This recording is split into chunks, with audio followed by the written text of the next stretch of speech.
So இதெல்லாம் அவங்க பறிக்க போகிறாங்க.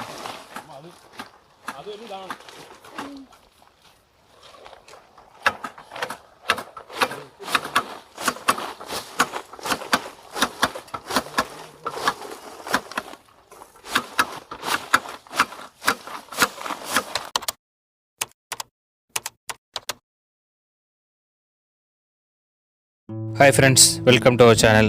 ரொம்ப நாளைக்கு அப்புறமா இந்த கொலுக்குமலை எபிசோடு வந்து முடிக்கலான்னு பிளான் பண்ணி இன்றைக்கி அதுக்கான டைம் கிடச்சிருக்கு.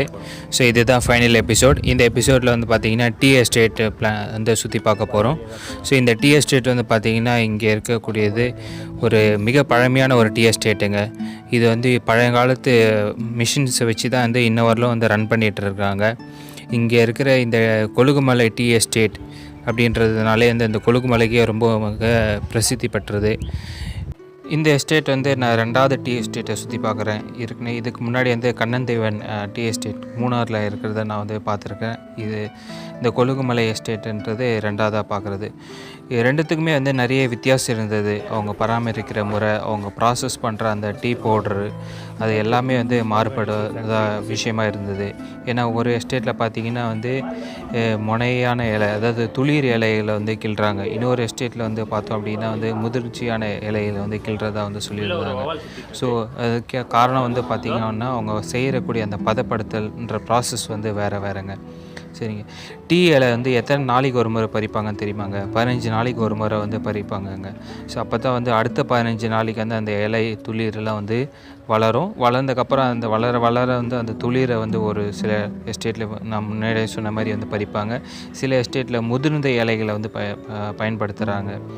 ஸோ இந்த ஒரு விதையான டீ இலையை வச்சு நமக்கு வந்து ரகமாக ஃப்ளேவர் போட்டெல்லாம் வந்து பண்ணிகிட்ருக்குறாங்க. ஆனால் இங்கே இருக்கிற இந்த கொலுக்குமலை எஸ்டேட்டில் குறிப்பாக ஒரு 4 ரகம் மட்டும்தான் வந்து பயன்படுத்துகிறாங்க. அதுக்கு மேலே வந்து அவங்க வந்து பயன்படுத்துறது இல்லை.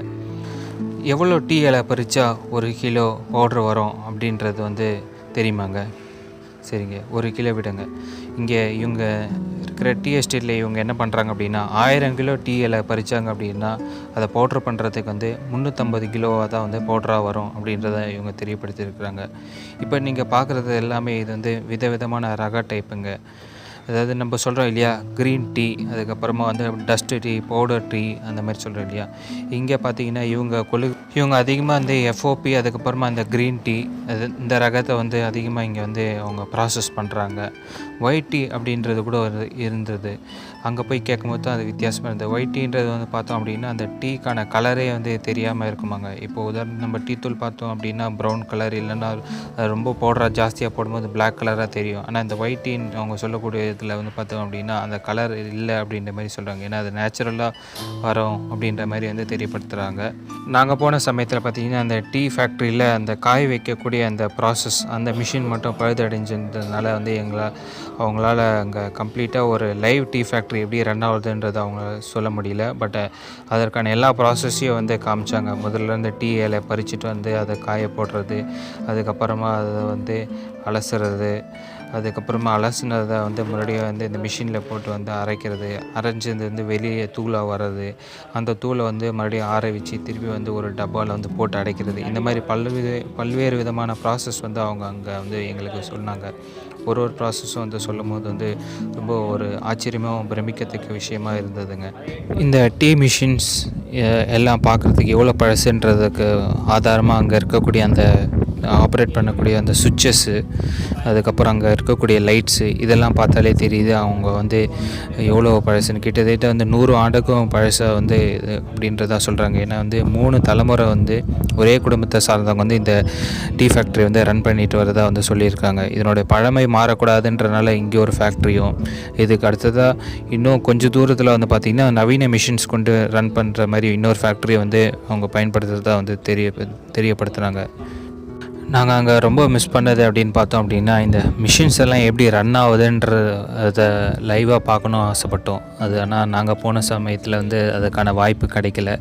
ஏன்னா இப்போ நீங்கள் பார்க்குற இந்த தான் ஹீட் பண்ணுற மிஷின், அதுதான் பழுதடைஞ்சிருந்தது அப்படின்றத சொல்லியிருந்தாங்க. இந்த ஹீட்டிங் மிஷினில் தான் வந்து அது பவுட்ரெல்லாம் போயிட்டு ஒரு இடத்துல வந்து சேகரித்து அதுக்கப்புறம் அங்கேருந்து இந்த பக்கத்தில் இங்கே காட்டுற பாருங்கள், இந்த மிஷின்ஸில் வரும். இங்கே வந்து அதை கொஞ்சம் ஆற வைக்கிற மாதிரி ஆற வச்சு இது இன்னும் செக்மெண்ட்டாக அந்த பவுடர்ஸை வந்து பிரிக்கிறாங்க இந்த இடத்துல வந்து. அதாவது அடர்த்தியாக இருக்கிறதெல்லாம் ஒரு பக்கமும் வந்து அதுக்கான தூள் எல்லாம் வந்து ஒரு பக்கமும் அப்படின்றது.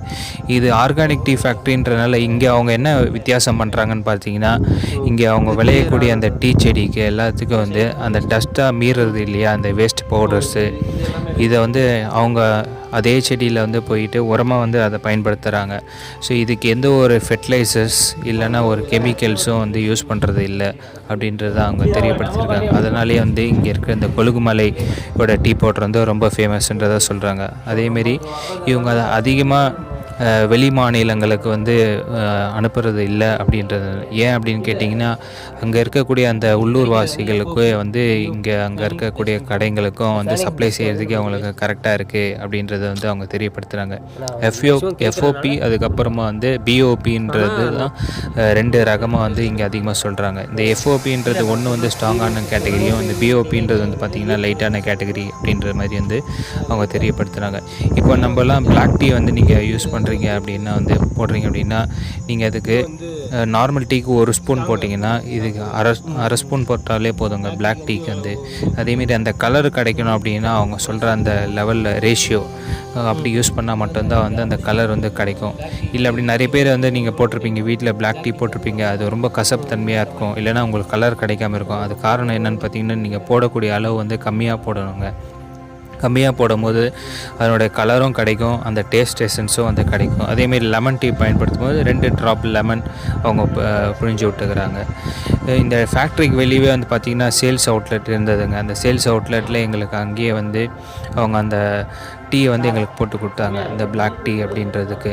இது வந்து பின்னாடி வீடியோவில் வந்து அதுக்கான ஃபோட்டோவோ வந்து நான் வந்து உங்களுக்கு போட்டு வைக்கிறேன் பாருங்களேன். உங்களுக்கு பிளாக் டீ பிடிக்குமா இல்லைன்னா வந்து நார்மலாக இந்த மில்க் டீ பிடிக்குமான்றதை வந்து கமெண்ட்டில் வந்து பதிவு பண்ணுங்கள். நான் முன்னாடியே சொன்ன மாதிரி இந்த ஃபேக்ட்ரி ரொம்ப பழமையானதுன்றதை சொல்லியிருந்தேன். இங்கே இருக்கக்கூடிய இந்த சுவிட்சஸை பாருங்களேன், இந்த லைட் பாருங்களேன், இதெல்லாம் தாத்தா காலத்து சுவிட்சு, தாத்தா காலத்து லைட்டுன்ற மாதிரி சொல்லுவாங்க. எத்தனை பேர் இந்த மாதிரி சுவிட்சை உங்கள் வீட்டில் இன்னமும் பயன்படுத்துகிறீங்க அப்படின்றது வந்து இருந்ததுன்னா வந்து நீங்கள் கமெண்ட்டில் வந்து பதிவு பண்ணுங்கள். உங்களுடைய எண்ணங்களை வந்து அந்த சுவிட்சஸ்க்கும் இப்போ இருக்கிற சுவிட்சஸ்க்கும் என்ன மாற்றங்கள் இருக்குது அப்படின்றது வந்து. இங்கே இருக்கக்கூடிய அந்த பிஓபி அப்படின்றது வந்து இதுதாங்க, ப்ரோக்கன் ஆரஞ்ச் போக் அப்படின்னு சொல்லுறாங்க. அதேமாரி எஃப்ஓபிக்கு அதுக்கும் ஃப்ளவரி போக் அப்படின்னு சொல்கிறாங்க. ஒரு டீக்கும் அதுக்கான அர்த்தங்கள் வந்து சொல்லியிருக்காங்க. இதுதாங்க நாங்கள் சேல்ஸ் அவுட்லெட்டில் வாங்கி குடித்த டீ ஃபேக்ட்ரி ஒரேடியாக விசிட் முடிச்சுட்டு நாங்கள் வெளியில் வரும்போது அங்கே பார்த்தீங்கன்னா, நாங்கள் போன தேதியில் அந்த 15 நாள் கணக்குன்னு சொன்னால் பார்த்தீங்களா, 15 நாளுக்கு ஒரு முறை இலை பறிப்பாங்க அப்படின்றது.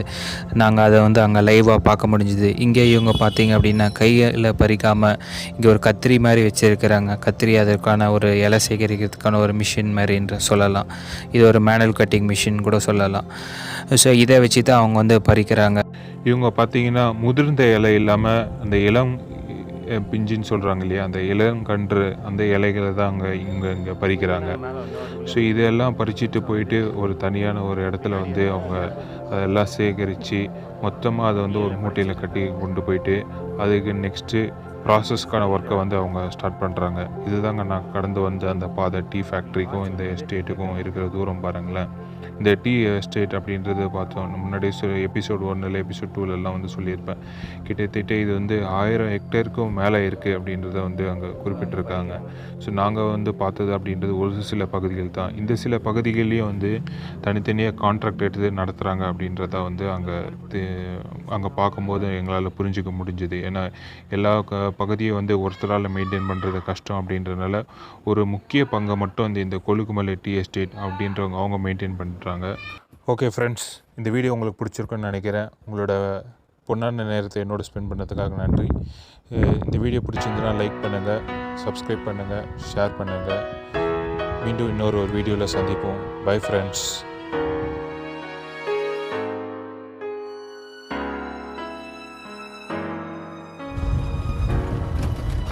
பறக்குது.